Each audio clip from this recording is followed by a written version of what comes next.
Каня ви на едно невероятно приключение, кратка обиколка из софийските улици с този електробус. Последвайте ме!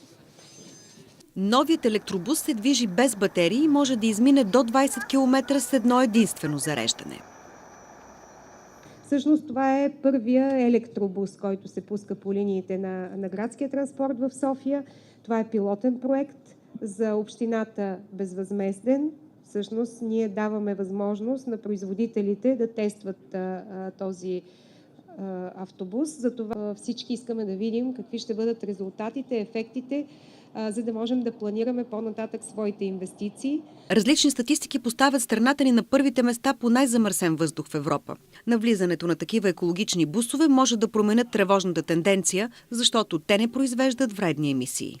Всички знаят, че електрическият двигател е с няколко пъти по-голям коефициент на полезно действие, отколкото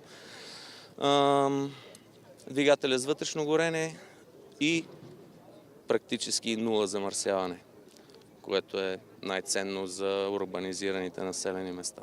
Удобно е, ново е, съвременно и най-вече по-безопасно. Примерно не е да е свързано с мрежата, от което можеш да избягаш от мрежата и да не се съобразява с нея. Това е новото, което е предимство.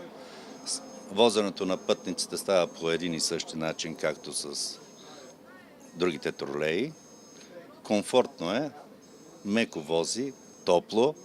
И сигурно лесно се кара. И много лесно се кара. Тук до мен са и най-запалените фенове на градския транспорт. Момчета, представете се! Аз съм Димитър Сребрев. А вие? Дарян Георгиев.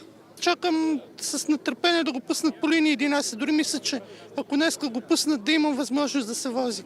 Моля се дано да издържи, в смисъл да няма вандалски прояви. От днес по линията на тролейбус номер 11 може да се возите и вие.